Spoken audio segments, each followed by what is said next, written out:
Good morning students, welcome back to the online classes of Eklavya Academy Senior Secondary School students. Today's our topic is chapter number 3 गोदोहनम, गाय के दूध को दूहना। विद्यार्थियों मतलब 9th class, आपको पता है ये चैप्टर बहुत ही अच्छा चैप्टर है। पेज नंबर 17 ओके स्टूडेंट्स, मैं आप लोगों से ये कहना चाहती हूँ कि गोदोहनम चैप्टर जो है वो एक ऐसा पाठ है जिसके अंतर्गत ये शिक्षा दी गई है कि हमें अपने जीवन में हर एक कार्य को संतुलित अवस्था में करना चाहिए, यानी कि संतुलन में करना चाहिए। कभी कभी क्या होता है कि अधिक प्राप्त करने की लालच में हम संतुलन नहीं रखते हैं, ऐसा ही इस पाठ में भी हुआ है। इस पाठ में एक व्यक्ति है जिसने गाय के दूध को अधिक मात्रा में प्राप्त करने के लिए क्या किया, महीने भर गाय को दुआ ही नहीं, सोचा एक साथ दूध ले लूँगा। तो इस प्रकार का काम करने के कारण उसको क्या हुआ, दूध का परिणाम भोगना पड़ा। मतलब गाय ने दूध तो दिया नहीं, उल्टा गाय खराब हो गई, है ना। तो यहाँ पे इस पार्ट में इस तरह की शिक्षा दी गई है। बहुत अच्छा चैप्टर है, बहुत ही अच्छा चैप्टर है। खूब हंसी मजाक है इस चैप्टर में, हास्य का बहुत ज़्यादा योगदान है। जिसने भी लिखा है बहुत ही अच्छा चैप्टर लिखा है, बहुत समझदारी से लिखा है, बहुत सुंदर चैप्टर है, बहुत शिक्षाप्रद चैप्टर है। अब मैं पढ़ना शुरू कर रही हूँ, तो classes page number 17 okay 17 page number निकाल लीजिएगा। एतद् नाट्यांश कृष्णचंद्र त्रिपाठी महोदय रचितान् चतुर्व्यूहम् इति पुस्तकात् संक्षिप्य सम्पाद्य च उद्धृतम्। अस्मिन् नाटके एतादृशस्य जनस्य कथानकम् अस्ति यं धनवान् सुखाकाङ्क्षी च भवितुम् इच्छुक मासं पर्यन्तं दुग्धदोहनम् एव विरमति, यथा मासम् अन्ते धेनोः शरीरे सञ्चितं पर्याप्तं दुग्धम् एकं वारम् एव विक्रीय सम्पत्तिम् अर्जयितुं समर्थं भवेत्। परं मासान्ते यदा स दुग्धदोहनाय प्रयतते तदा स दुग्धबिन्दुम् अपि न प्राप्नोति। दुग्ध प्राप्ति स्थाने स धेनो प्रहारे रक्तरंजित भवति अवगच्छति च यतः दैनन्दिनं कार्यं यदि मासपर्यन्तं सगृह्यं क्रियते तदा लाभस्य स्थाने हानिरेव भवति। स्टूडेंट्स, ये एक साथ इसलिए पढ़ा था कि आप थोड़ा सा ध्यान लगाएं, मैडम क्या बोल रही इतनी देर से संस्कृत। अब हम इसको धीरे धीरे पढ़ेंगे, एक एक लाइन को, एक एक शब्द को, ओके। तो आप लोग अपने ध्यान देंगे बुक में। एतत् नाट्यांशः, यह नाटकांश कृष्णचंद्र त्रिपाठी महोदय द्वारा रचित है। ध्यान रखना, परीक्षा में पूछेंगे इसके राइटर कौन है। Krishnachandra Tripathi, Krishnachandra Tripathi, okay students. कृष्णचंद्र त्रिपाठी महोदय ने एक चतुर्व्यूहम एक पुस्तक है, उसमें से यह पाठ लिया गया, ठीक है। इनके द्वारा रचित कौन सी पुस्तक है, चतुर्व्यूहम।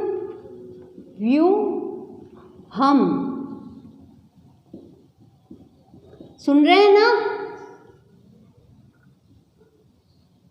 चतुर्व्यूहम कृष्णचंद्र त्रिपाठी द्वारा रचित जो है, कृष्णचंद्र त्रिपाठी द्वारा रचित चतुर्व्यूहम, ओके। अब देखो, इस पुस्तक में से जो है संक्षिप्त संक्षिप्त करके संपादक और संपादित करके उद्धृतम, यानी इसको उद्धृत किया गया है, उसमें से लिखा गया है जो अस्मिन् नाटके एतादृशस्य जनस्य एका कथानकम् अस्ति। इस नाटक में जो है जनकस्य कथानकम् अस्ति, ये एक जन साधारण से संबंधित कहानी है, लोगों की कथा है।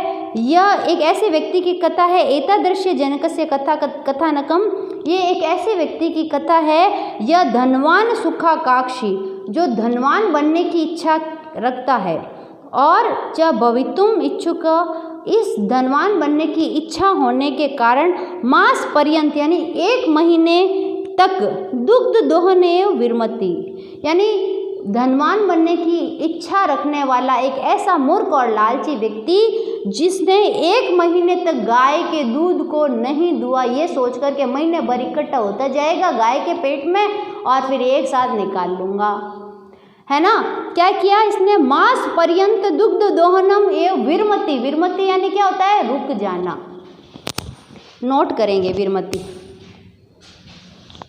भवितुम, भवितुम यानी एक तो आया इसमें भवितुम, भवितुम यानी होने की इच्छा, होने की इच्छा, ठीक है। इसमें होगा भू धातु तुमुन प्रत्यय, ठीक है। और एक आया विरमति यानी रुकना, विरमति, इसका मतलब क्या लिखेंगे स्टूडेंट्स, रुक जाता है, रुक जाता है। अब देखो नेक्स्ट, यानी कि वो व्यक्ति ये सोचता है उसको गाय का दूध चाहिए, उसको बहुत धनवान होना है, इसलिए उसने क्या किया कि महीने भर गाय का दूध नहीं निकाला है, क्या 1 महीना होने दो फिर एक साथ ही निकाल लेंगे महीने भर का। अब उनसे पूछो ऐसा कभी होता है। अब देखो ये तो मास से अंत देनो शरीर संचिता पर्याप्त दुग्धम, कि महीने भर तक गाय के शरीर के अंदर दूध को संचित होने दो और एक बार में ही विक्रय यानी बेच करके संपत्ति अर्जितुम, संपत्ति को प्राप्त कर लूँगा, समर्थम योग भवेत, यानी एक बार में ही बेच कर संपत्ति प्राप्त करने के योग्य हो जाऊँगा या योग्य हो जाऊँगा। कौन, वो खुद, अर्जितुम तो तुमुन प्रत्यय है ना, परम लेकिन मासांत यदा स दुग्ध दोहनाय प्रयर्तते, परंतु जब महीना खत्म होता है और वो दूध को दोहने का प्रयत्न करता है, तदा स दुग्ध बिंदु अपि न प्राप्नोति, तब स यानी उसको दुग्ध बिंदु एक बूंद भी, अपि यानी भी, न प्राप्नोति दूध प्राप्त नहीं होता। ऐसा थोड़ी होगा, उल्टा ये होगा कि अगर गाय रोज़ दूध दे रही है, यानी गाय जो है वो बछड़ा दी हुई है और ब्याई हुई गाय है, तो उसको रोज़ दूधना पड़ेगा। आप उसको रोज़ दूध नहीं दोगे तो उल्टा वो दूध खराब हो जाएगा, वो दूध देना बंद कर देगी। रोज़ दूध दुहोगे तभी गाय स्वस्थ रहेगी, रोज़ दूध बनेगा उसके, है ना। तो तदा स दुग्ध बिंदु, उसने महीने के अंत में दूध प्राप्त करना चाहा तो दुग्ध बिंदु अपि न प्राप्नोति, एक बूंद भी दूध प्राप्त नहीं हुआ। दुग्ध प्राप्ति स्थाने स धेना प्रहारे रक्त रंजित भवति, उल्टा दूध प्राप्त करने के स्थान पर वह गाय के प्रहार से रक्त रंजित हो गया, यानी खून से लथपथ हो गया। अब गाय को वो दूध एक साथ लेने की इच्छा से गाय को ज़बरदस्ती पकड़ के दूध दूहेगा तो गाय को दर्द होगा। जब गाय को दर्द होगा क्योंकि इतने 1 महीने से दूध नहीं निकालेगा, तो गाय के जो स्तन जो है उसमें जो दूध इकट्ठा है और बाद में वो निकालेगा तो वो दूध कैसे देगी, उसको दर्द होगा, तो वो क्या करेगी, उसको लाती मारेगी ना। तो उसके प्रहार से धेनो प्रहारे रक्त रंजिता, उल्टा वो रक्त रंजित हो गया। अवगच्छति च यत दे नंदिन कार्यम, तो इससे ये है कि इससे कि जो है रोज़ का जो कार्य है, दे नंदिनी यानी रोज़ का जो कार्य, यदि उसे मास पर्यंत पूरे महीने भर इकट्ठा करके क्रियते यानी किया जाए, तदा लाभ से स्थाने हानि रेव भवति, तो लाभ के स्थान पर हानि प्राप्त होती है। अगर महीने भर के कार्य को रोज़ के कार्य को महीने भर किया जाए, महीने भर बाद किया जाए और एक दिन में ही महीने भर का सारा काम कर लिया जाए, तो इससे हमें लाभ के स्थान पर क्या प्राप्त होगी बच्चों, हानि प्राप्त होगी। तो ये इस पार्ट में समझा है। ओके, प्रथम दृश्यम मल्लिका मोदकानि रचयन्ति मद मंद स्वरेण शिवस्तु करोति, शिव स्तुति करोति। अब देखो ये नाटक है, इस नाटक में पात्र कौन है, चंदन और मल्लिका, मेन पात्र 2 है। चंदन तो कौन है, पति, और मल्लिका कौन है, पत्नी। आपको समझ में आ रहा है ना स्टूडेंट्स, मैडम क्या बोल रहे हैं, चंदन तो है पति और मल्लिका कौन है, पत्नी। अब देखो दोनों में क्या बात होती है, देखो मल्लिका मोदकानी, मल्लिका जो है ना वो मोदकानी यानी लड्डू, जो है रचयंती यानी बनाते हुए, ठीक है। और मंद मंद स्वर में शिव की स्तुति करोति यानी शिव की स्तुति करती है।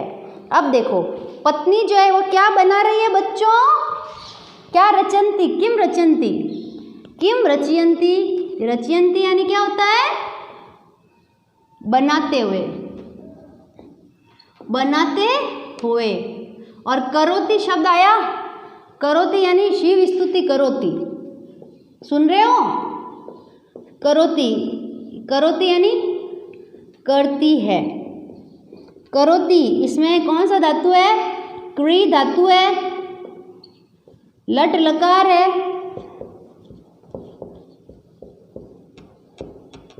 प्रथम पुरुष है, एक वचन है, प्रथम पुरुष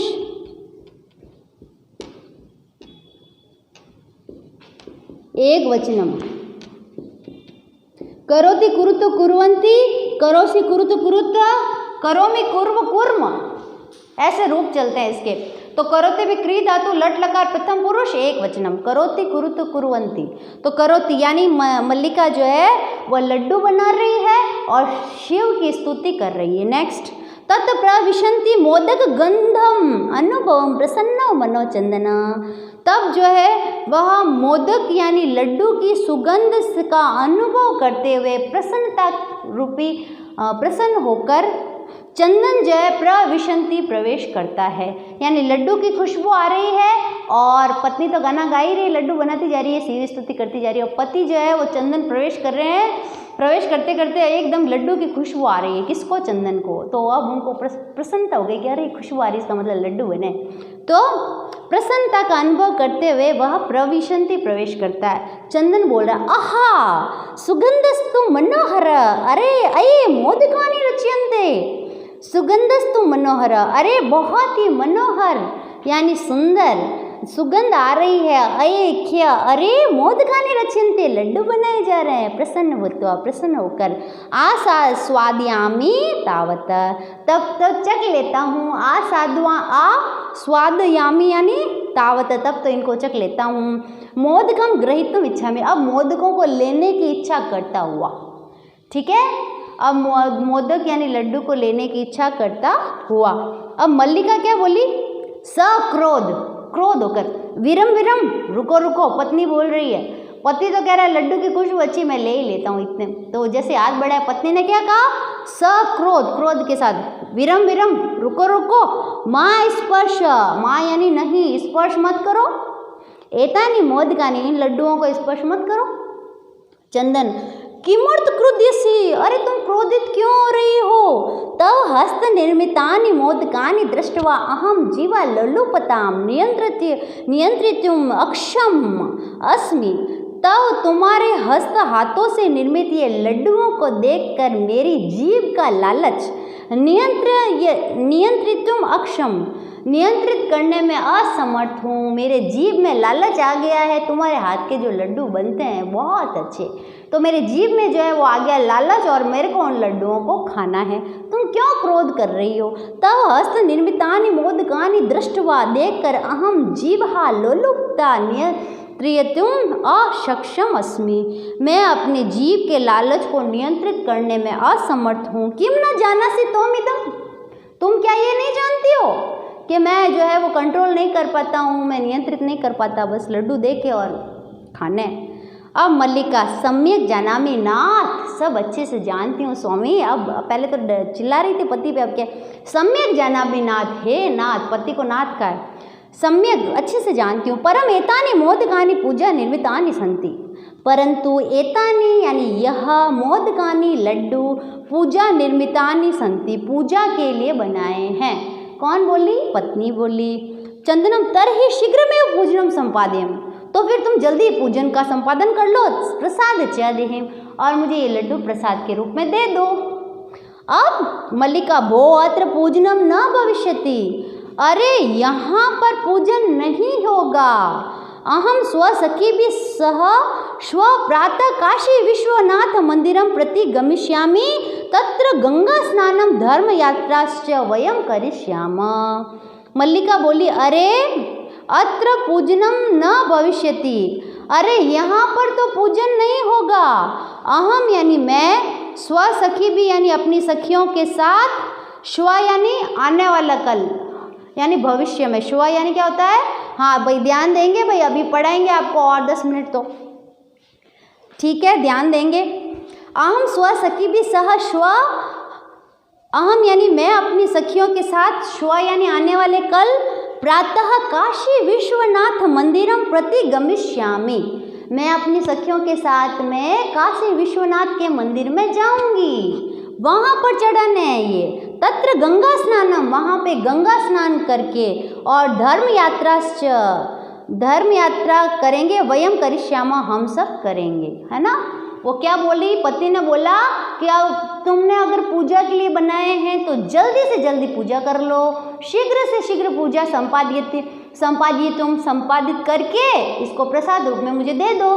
तो पत्नी ने कहा कि नहीं नहीं, यहाँ पर पूजा नहीं होगी, काशी विश्वनाथ मंदिर में होगी, जहाँ पर मैं अपनी सखियों के साथ जाऊँगी, वहाँ पे गंगा स्नान करूँगी, वहाँ पे धर्म यात्रा करूँगी, वहाँ पर इनको चढ़ाऊँगी। यहाँ पर तो ये लड्डू नहीं चढ़ाऊँगी, तो नहीं चढ़ाऊँगी तो आपको भी नहीं मिलेंगे लड्डू। अब देखो बच्चों, इतना पैराग्राफ मैंने आपको पढ़ाया, इसमें क्या क्या व्याकरण निकले। अब विलोक के शब्द आया एक, देखो बच्चों विलोक के शब्द आए, बोर्ड पे ध्यान देंगे भाई। विलोक के यानी वी धन लोक, जहाँ पर भी पीछे या होता है ना, वहाँ पर ल्यप प्रत्यय होता है।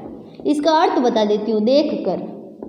विलोक के यानी क्या होता है बच्चों? देख कर।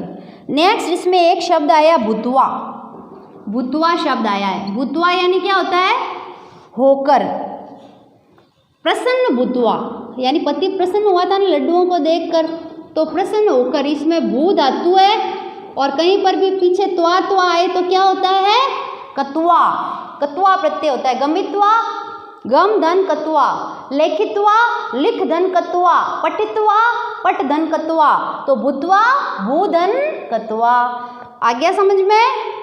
अब ग्रहीतुम इच्छति, अब यहाँ पे आया ग्रहीतुम इच्छति यानी प्राप्त करने की, नहीं लेना चाहता है।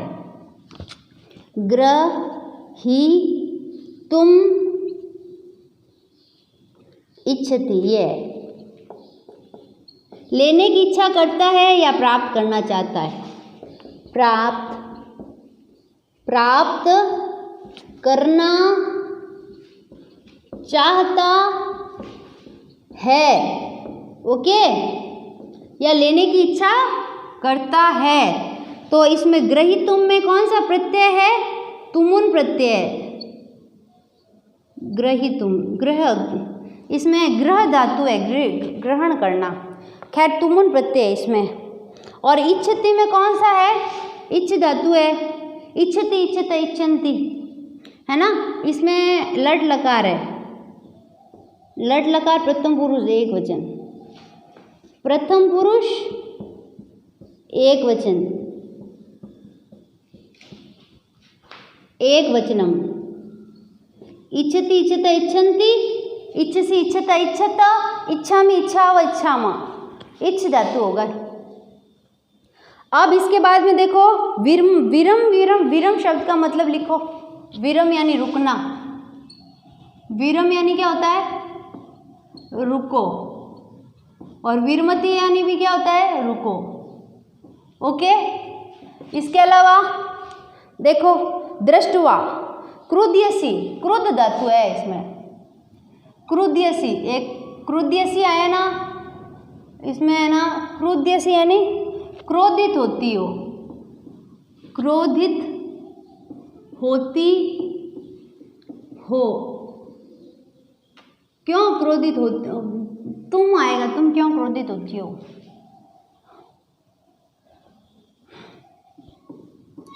यहाँ पे है ना, इसमें क्रुद्ध, इसमें है ना मध्यम पुरुष है, एक वचन, इसमें होगा मध्यम पुरुष एक वचन।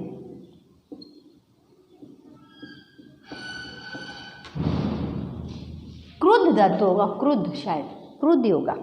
और दृष्टवा है ना, दृष्टवा, दृष्टवा यानी देख कर, इसमें होगा दृष्ट धातु कत्वा प्रत्यय।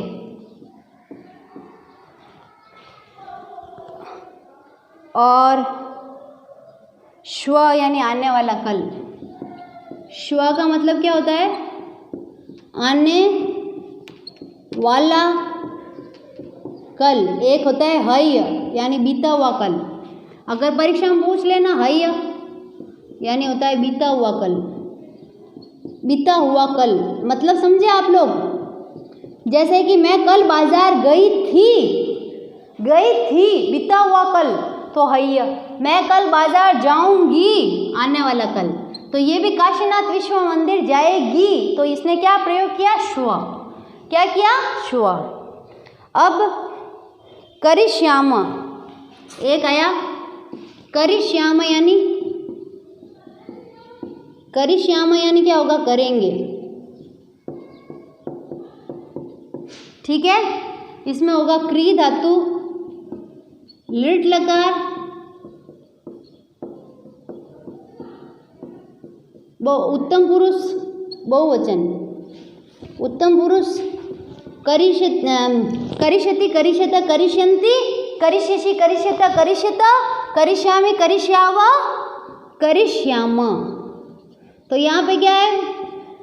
करिष्याम, करिष्यति, करिष्यत, करिष्यन्ति, करिष्यसि, करिष्यत, करिष्यत, करिष्यामि, करिष्याव, करिष्याम। क्री धातु लिट लकार, उत्तम पुरुष बहुवचन। और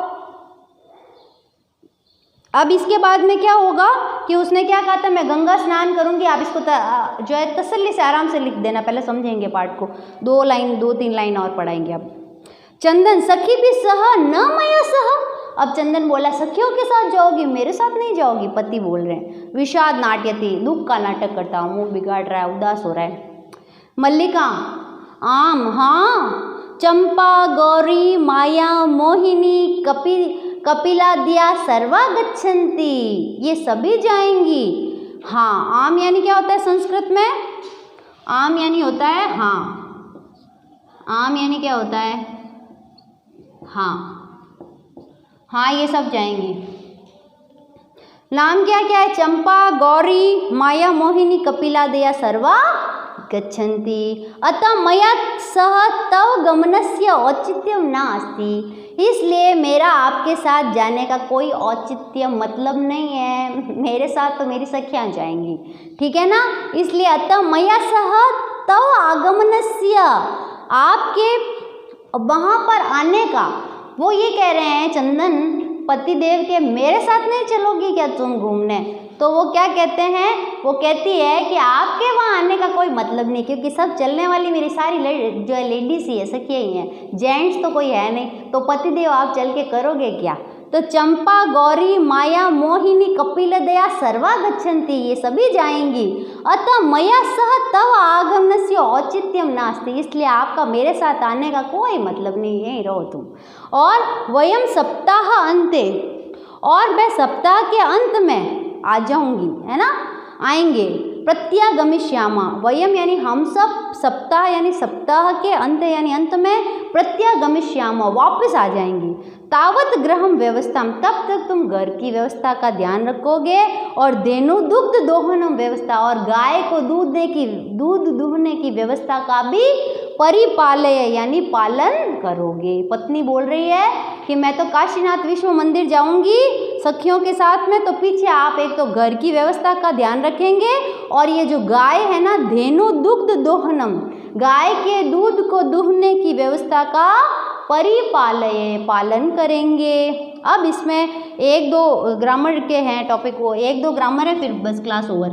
जैसे आया गच्छन्ति, आया गच्छन्ति, आया गच्छन्ति यानी जाते, जाती हैं या जाते हैं, जाते हैं, ठीक है।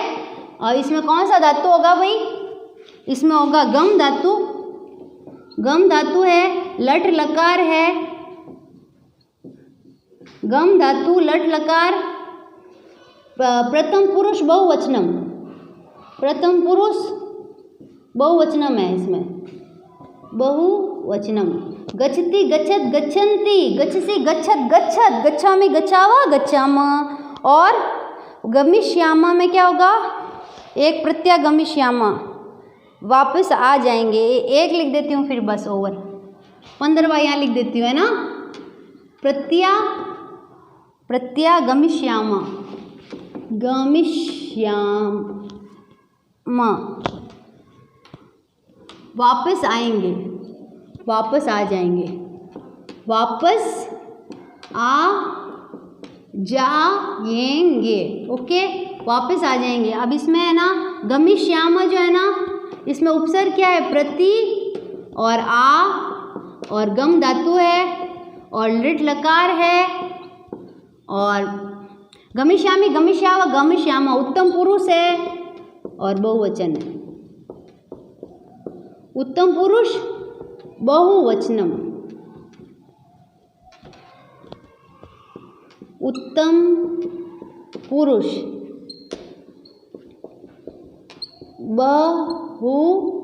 बहुवचनम, ये वाला। गमिष्यति गमिष्यत गमिष्यन्ति गमिष्यसि गमिष्यते गमिष्यते गमिष्यामि गमिष्याव गमिष्यामा, प्रत्यय उपसर्ग है इसका, ये तो अर्थ है वापस आ जाएंगे। और है ना प्रत्यय उपसर्ग है, आ उपसर्ग है, गम धातु है, लिट लकार है, उत्तम पुरुष है, बहुवचन है, गमिष्यामि गमिष्याव गमिष्यामा। तो स्टूडेंट्स अब आप इसका एक स्क्रीनशॉट ले लेंगे, है ना। द्वितीय दृश्यम हम नेक्स्ट क्लास में पढ़ेंगे, तो आप इसका स्क्रीनशॉट ले लीजिएगा, क्लास 9th। ओके, ले लिया। अब आज की कक्षा को मैं यहीं पे विराम देती हूँ विद्यार्थियों, धन्यवाद।